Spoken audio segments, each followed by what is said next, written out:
요즘에 MZ 세대가 공무원을 기피하고 또 들어왔다가도 나가는 이유 중에 하나는 내가 여기 있어봐야 어떤 전문성도 쌓을 수 없고 아무것도 할 줄 모르는 사람이 되겠구나라는 그런 실망감 때문입니다. 부끄러운 이야기일 수도 있고 사실은 보편적인 이야기일 수도 있는데 사실은 이 시험을 붙으면 무슨 일을 하는지도 잘 몰랐습니다.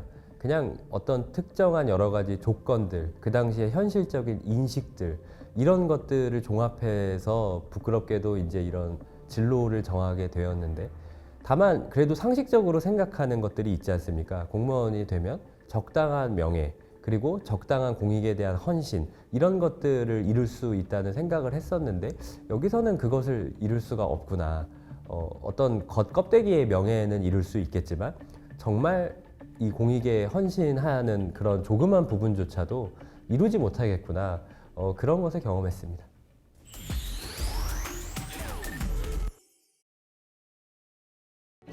예, 저는 나라를 위해서 일한다는 거짓말이라는 책을 쓴 노한동 작가입니다. 저는 문화체육관광부에서 행정사무관 서기관으로 10년간 근무하다가 그만두고 이 책을 쓰게 되었습니다.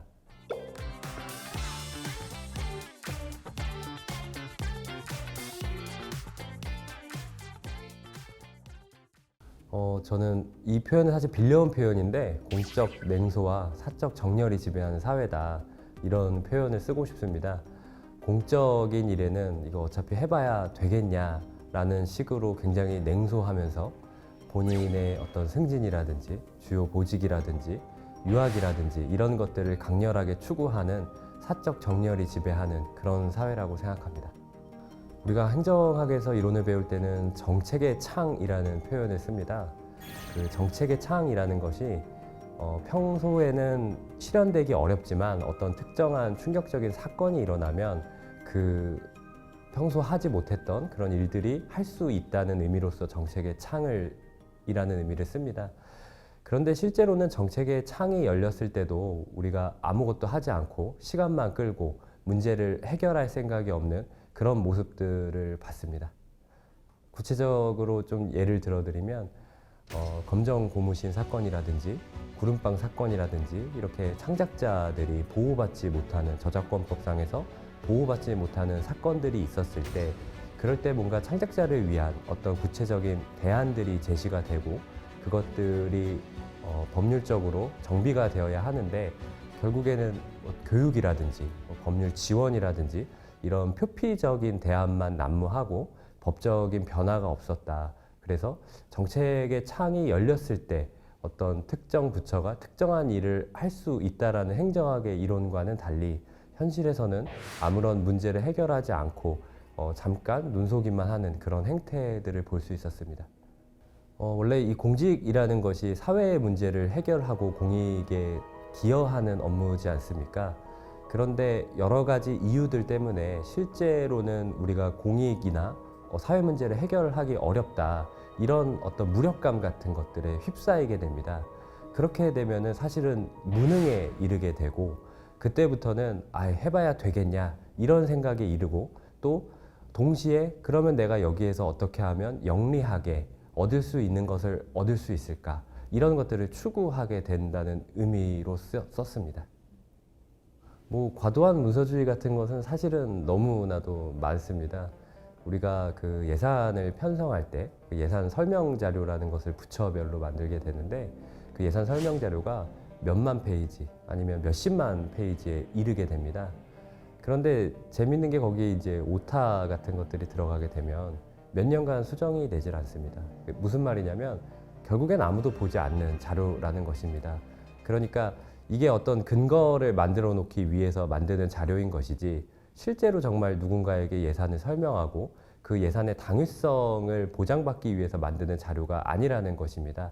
하지만 그 수만 페이지 혹은 수십만 페이지의 예산 설명 자료를 만들기 위해서 5월부터 9월, 뭐 길게는 10월까지 전 부처의 공무원들이 달라붙어서 작업을 하게 되거든요. 그러니까 이런 것들은 정말 수많은 문서주의의 예시입니다. 또 하나 예시를 들어드리면 우리가 중장기 계획 같은 것들을 보통 만드는데 이제 법에서 5년 단위로 만들게 되어 있습니다. 5년 단위의 중장기 계획을 만들 때는 중장기 계획을 발표하기 이전에 한 7개월에서 8개월 이전부터 전문가들을 모아놓고 킥오프 회의도 하고 또 여러 가지 그 공무원식 페이퍼를 만들게 됩니다. 그렇게 열심히 만들어서 한 30페이지짜리 그 중장기 계획을 만들어 놓으면 5년간 그걸 아무도 보지 않습니다. 왜냐면은 그 실현에 대해서는 사실은 아무도 관심을 기울이지 않고 그걸 단순히 만들었다. 우리가 법에 만들라고 했기 때문에 만들었다에 그치게 되거든요. 보도자료에는 뭐 무슨 산업 발전의 획기적인 어떤 계기로 삼겠다. 뭐 몇 조 규모의 매출액 규모를 달성하겠다. 그걸 위해서 무슨 진흥원을 만들겠다. 무슨 예산을 투여하겠다. 법을 개정하겠다. 이러한 수식어만 난무하지만 현실적으로는 5년간 아무도 보지 않는 그런 중장기 계획. 이것은 그냥 공무원식 페이퍼에 불과한 것이죠. 과도한 문서주의의 예시라고 볼 수도 있고요. 이렇게 켜켜이 쌓인 관행들 때문에 우리가 하지 않아도 되는 혹은 좀 더 효율화할 수 있는 일들에 동원되고 있는 것이 아니냐. 거기에서 우리가 겪고 있는 공무원들의 무력감 같은 것들이 있다. 그런 말씀을 드리고 싶었습니다. 우리 보고서가 보통 정부 보고서는 원페이지 보고서를 강조를 합니다. 그러니까 어떤 복잡한 사안이라도 원페이지, 그러니까 한 페이지의 개조식으로 15포인트로 정리를 해서 한 20줄 남짓으로 정리를 해서 보고를 하는데 이게 장차관까지 보고할 때는 뭐 그렇게 정리를 해야겠죠. 워낙 바쁘시고 관할하는 범위가 넓으니까. 그런데 국장급 이하의 실무 공무원들끼리 소통을 하거나 보고를 하거나 지시를 할 때도 이런 원페이지 보고서가 통용이 되다 보니까 사무관이 맨 처음 보고서를 쓸 때부터 현실을 평탄화를 시켜버립니다.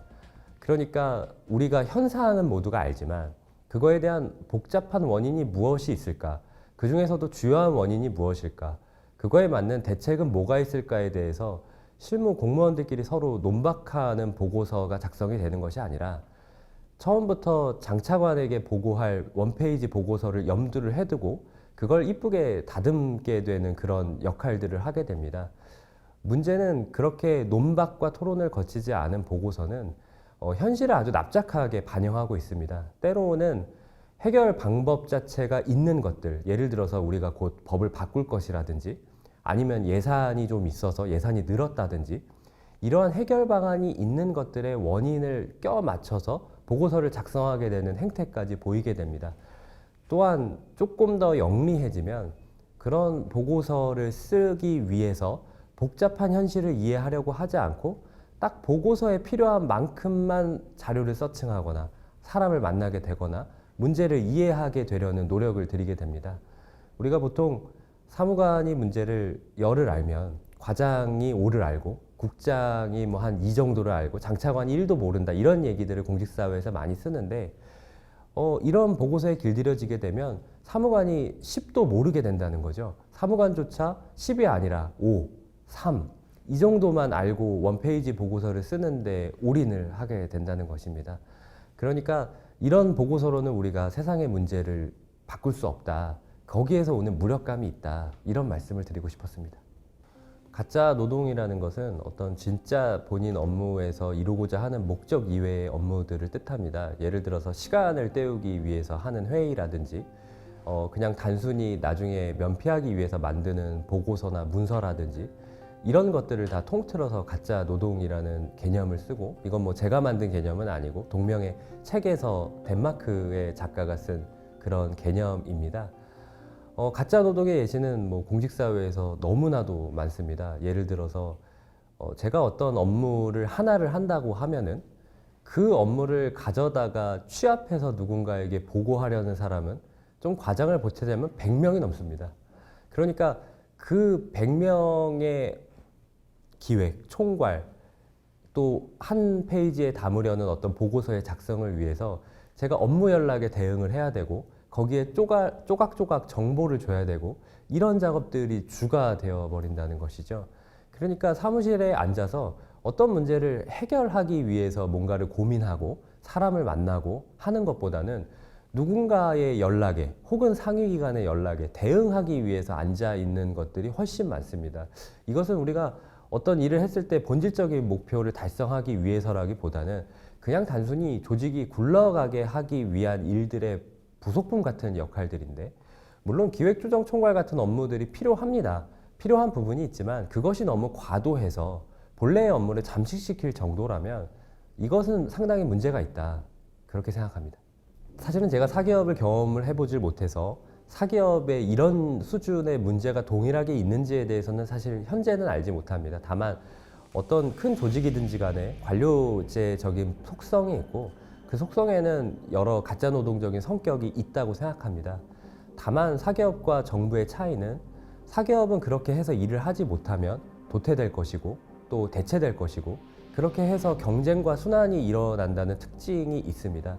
예를 들어서 미국의 기업만 해도 100대 기업 같은 경우에는 몇십 년만 지나도 절반 이상이 바뀌게 되는 그런 현상을 보실 수가 있습니다. 그런데 정부는 태생적으로 독점적이고 배타적인 성격을 가지고 있습니다. 그래서 아무런 일을 하지 않아도, 혹은 문제 해결에 실패해도 대체되거나 혹은 바뀔 수가 없다는 그런 한계를 가지고 있습니다. 이것이 사기업과 정부를 바라보는 중요한 차이라고 볼 수 있습니다. 항상 어떤 여러 가지 문제를 보완하기 위해서 제도적인 것들은 도입이 됩니다.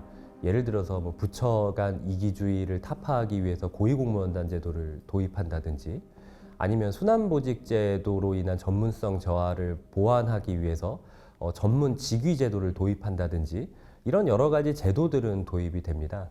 다만 그러한 제도들이 이 안에서 다 무력화가 되어버린다는 것이죠. 예를 들면 고위공무원단 제도 같은 경우에는 그 국장급 이상의 고위공무원이 되면 부처를 넘나들면서 본인들의 전문성과 그 부처 간 이기주의를 해결하라는 제도인데, 실제로 부처를 오가지 않습니다. 왜냐하면 부처를 오갔을 경우에는 승진, TO 등에 심각한 영향을 미치게 되는 것이죠. 그러다 보니까 이 제도는 그냥 형해화가 되어버린 것입니다. 전문직위제도 또한 마찬가지입니다. 전문직위제도로 지정이 된 특정 자리의 경우에는 4년 이상 근무를 해야 합니다. 근데 이렇게 제도를 만들어 놓다 보니 이걸 공무원 개인 입장에서는 규제라고 생각을 하게 됩니다. 그러니까 이 규제를 어떻게 하면 빨리 풀고 내가 다른 자리로 가게 될 것인가에 대해서 고민을 하게 되고, 그 예외로서 파견, 휴직, 기관장의 재량, 이런 것들이 있기 때문에 인사과와 이야기를 해서 결국에는 그 전문관을 무력화시키고 다들 빠져나가게 됩니다. 그러니까 제가 드리고 싶은 말씀은, 어떤 제도가 있느냐 없느냐, 어떤 제도가 도입이 되느냐 안 되느냐, 이런 것의 문제라기보다는 진짜 문제를 해결할 마음이 있느냐, 그리고 어떤 문제를 해결하기 위해서 공무원 개개인에게 전문성과 자율성을 함양하려는 노력이 있었느냐, 이런 것들의 문제에 더 가까운 문제다, 그렇게 생각하고 있습니다.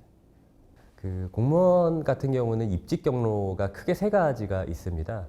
먼저 그 행정고시라고 불리는 5급 충원 제도가 있고, 그 다음에는 7급 일반직, 그 다음 9급 일반직이 있습니다. 보통 중앙부처의 경우에는 5급 사무관을 중심으로 입직이 이루어지게 되고, 이제 5급으로 들어와서 어떤 간부까지 가는 그런 코스를 띄게 되고요. 지방자치단체 같은 경우에는 7급이나 9급 중심의 조직입니다. 그래서 거기서부터 올라가서 이제 그 간부 코스까지 쭉 충원이 되는 그런 구조라고 보시면 될 것 같습니다. 공무원 사회에서 승진에 대해서 말씀을 좀 드리겠습니다. 승진이라는 것은 어떤 일을 잘했느냐, 성과가 있느냐, 이런 것들을 물어서 그 사람의 역량을 보고 승진을 해야 하는 것이 원론적으로 맞는 것인데, 공직사회는 사실은 그 성과를 평가하기가 굉장히 어렵습니다. 왜냐하면은 이것이 모두가 한 일일 뿐더러 외부의 환경과 조건에 의해서 좌우되는 것들이 너무 많기 때문에 어떤 성과를 묻기가 상당히 까다로운 건 사실입니다. 그래서 그 대안으로 어떤 자리에 있었느냐를 항상 묻습니다. 그러니까 어떤 이야기냐면, 제가 앞서 말씀드렸던 어떤 기획, 조정, 총괄을 하는 자리일수록 승진에서 유리하고, 실제로 사업을 하는 부처들, 그러니까 실제로 사업을 하는 곳들, 그러니까 어떤 실제 예산을 받고 법령을 개선하고 이런 정말 필드에서 접점이 있는 일들에 대해서는 상당히 낮은 평가를 주게 됩니다. 이걸 이제 공무원 조직에 비유를 하면, 이제 한 부처가 있고 그 중에 이제 국이 한 10개 정도가 있고, 그 국 안에는 몇 개의 과가 있는데, 그 몇 개의 과 중에 가장 선임을 맡는 곳이 1과, 가장 마지막이 말과라고 합니다. 그러니까 제가 앞서 말씀드린 기획조정총괄은 일과에 가까울수록 혹은 기획조정실에 가까울수록 그런 업무를 맡게 되고 그런 곳들이 승진이 잘 되게 되고 이런 말과에 가까울수록 사실은 현장과는 가깝고 실제로 사업을 하지만 승진에서는 좀 멀어지는 그런 구조를 띠고 있습니다. 그러니까 이걸 요약하면 공직사회의 승진 구조라는 것은 어떤 일을 했느냐를 묻는 것이 아니라 누구를 가까이에서 보좌했느냐, 국장에 가깝냐, 장관에 가깝냐, 우리 정부 전체적으로 보면 어떤 대통령에 가깝냐 이런 차원의 문제로 치환이 되게 됩니다. 그러면 여기에서 일어나는 문제는 우리가 정말 일을 해야 되는 그러니까 말과에 가까운 그런 사업부처에서는 사실은 공무원 개인이 힘을 다 쓰지 않습니다. 여기서는 적당히 어느 정도 힘을 비축하고 내가 일과로 가기 위한 기획조정실로 가기 위한 이런 통과 의례 정도로 생각을 하게 된다는 것입니다. 그런데 이게 얼마나 사실은 억울한 일입니까? 왜냐하면 대한민국의 특정 섹터의 특정 분야를 담당하는 건 바로 그 사무관, 바로 그 과밖에 없는데 바로 그 과, 그 사무관이 열의를 다하지 않는다면 그것이 결국에는 그 섹터, 그 분야의 어떤 문제로 불거지지 않겠습니까? 이것은 공직사회의 승진의 문제이기도 하지만 그것이 결국에는 전체적으로 외부와의 접점과 연결이 됐을 때는 어떤 우리 사회의 문제가 해결되지 않는 문제들을 담당하는 하나의 원인이 되고 있다. 그렇게 생각합니다. 결국에는 어떤 조직이라는 것이 지금 현재 들어오는 사람들이 얼마나 만족하느냐에 달려 있다고 저는 생각을 하는데 저연차 직원들일수록 이직 비율이 굉장히 높아졌습니다. 그 5년차 미만 저연차 직원들한테 조사를 해보면 60%가 넘는 이직 의향이 나오고 있습니다. 그러니까 들어온 지 5년 미만 된 직원들은 사실은 과반이 기회가 있으면 떠나고 싶다라고 생각한다는 것이죠. 이보다 더 공직사회의 붕괴를 더 잘 나타내는 어떤 예시가 없다. 저는 그렇게 생각합니다. 후회는 없습니다. 왜냐면 제가 이런 공직사회의 문제를 정확하게 이야기해야 한다고 생각했고 그거는 퇴직을 해야만 제가 어떤 이런 이야기를 할 자격 혹은 자유가 얻어진다고 생각했습니다. 그래서 전혀 후회는 하지 않고 이 문제를 사회적인 의제로 올려서 조금 더 많은 사람들이 더 논의했으면 좋겠다는 바람만 있습니다. 제가 10년간 경험하면서 켜켜이 쌓인 어떤 무력감 같은 것들 그런 것들이 결국에는 폭발했다고 저는 생각을 하고 그것이 결국에는 제가 직위가 올라가고 저 스스로의 어떤 그 성공은 할 수 있겠습니다만은 이거 자체가 본질적으로 치유되거나 혹은 개선되기는 어렵겠다. 그렇다고 한다면 제가 어떤 삶의 이유를 여기에서 찾을 수가 있느냐, 직업에 대한 삶의 이유를 찾을 수가 있느냐라는 두려움. 그 두려움은 결국엔 삶을 망칠 수도 있다. 그래서 제가 책에서는 필경사 바틀비의 예를 좀 들었습니다. 바틀비가 어떤 변호사 사무실에 서기 역할을 하는 사람인데 그 사람이 굉장히 무력감에 못 이겨서 아무것도 먹지 않고 감옥에 가서 결국 죽음에 이르는 그런 소설입니다.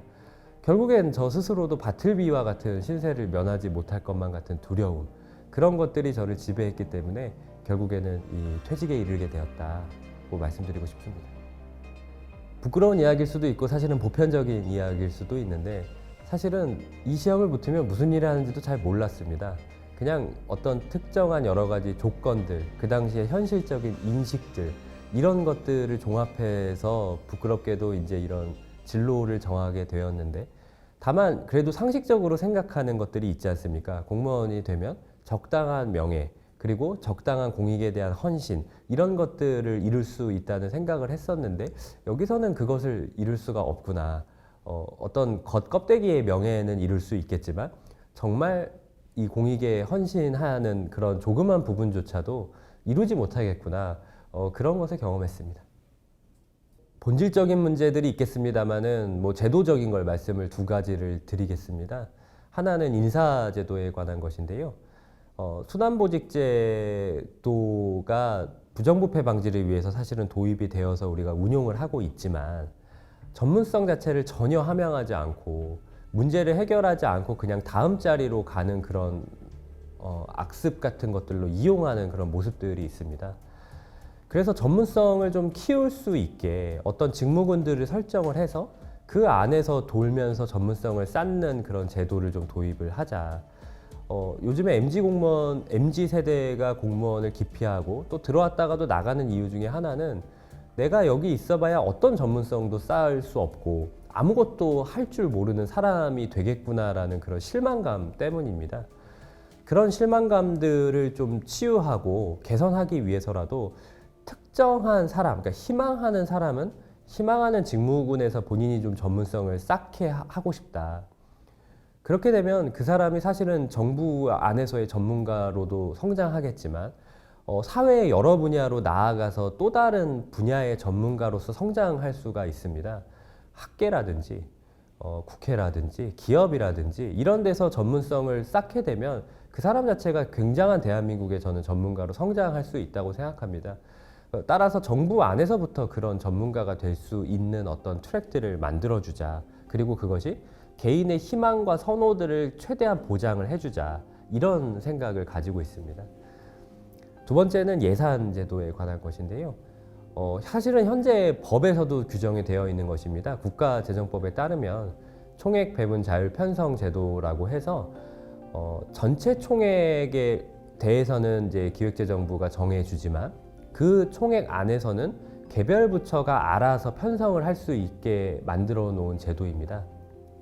하지만 현실에서는 그것이 이루어지지가 않습니다. 왜냐하면 기획재정부에서 뭐 사업을 좀 늘렸다든가 이런 것들에 대해서 다 미시 사정을 하게 되는 구조이기 때문에 그렇게 되면은 개별 부처도 또 그거에 맞춰서 영리하게 현상 유지만 하게 됩니다. 그러니까 필요 없는 사업에 대해서도 구조 조정을 하지 않고 필요한 사업에 대해서도 신사업 반영을 최대한 하지 않으려는 행태.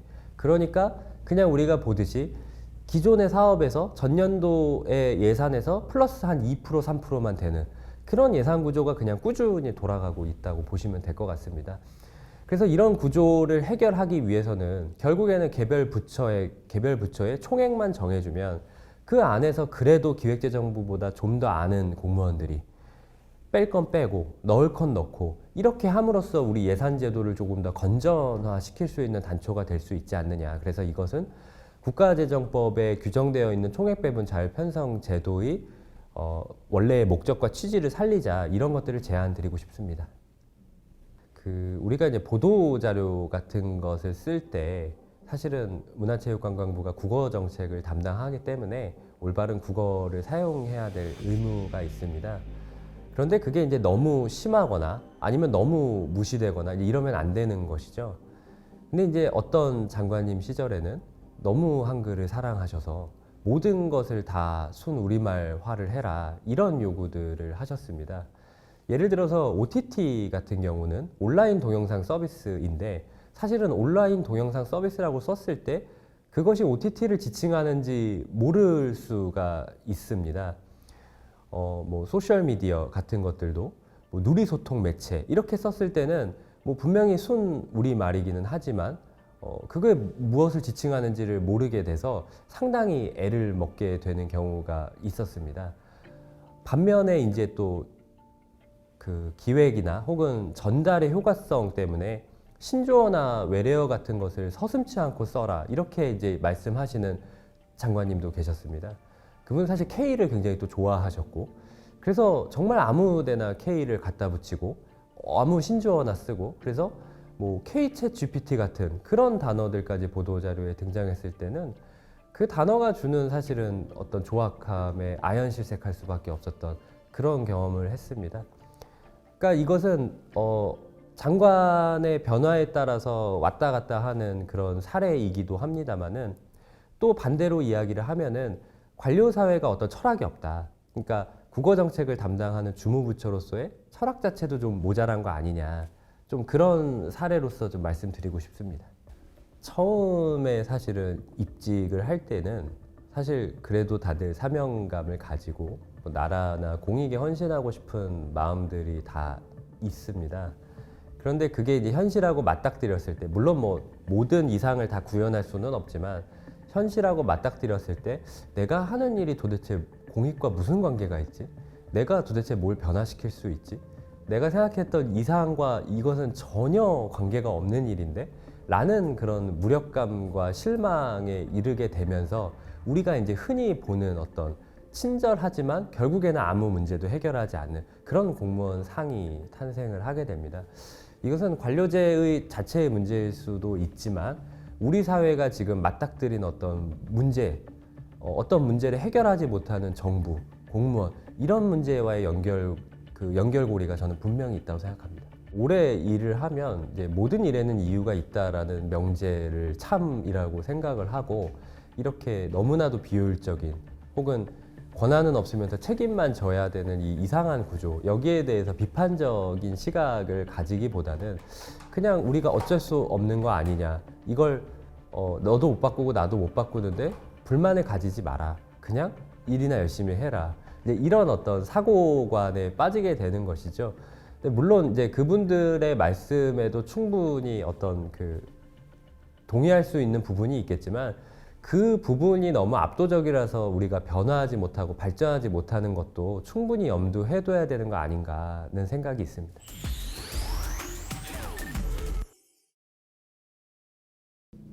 사실 공직사회에 굉장히 많은 문제가 있음에도 불구하고 공직사회가 공익을 위한다고 또 나라를 위한다고 그런 거창한 포장에 속아서 그 문제들이 모두 가려지는 측면이 있습니다. 지금이라도 그런 자기 방어적인 거짓말을 하기보다는 문제를 수면 위에 드러내놓고 우리가 해결 방법을 찾아보자. 공직사회 내부에서도 사실은 노력을 해야 되겠지만 외부에서도 굉장히 마타도식 비난도 많지 않습니까? 그냥 철밥통이라서 그렇다. 원래 그런 사람들만 들어가서 그렇다. 이런 식의 비난도 있는데 그런 차원의 문제가 아니다. 정말 유능하고 멀쩡하고 원래 일을 해보고자 했던 사람도 들어가서 아무것도 할 수 없다는 그 무력감 자체가 있다라는 구조적인 문제, 시스템의 문제 이런 것들에 대한 문제들을 모두 자각해보자. 거기에서 이 모든 문제의 해결책이 출발할 수 있다. 그렇게 생각하고 있습니다.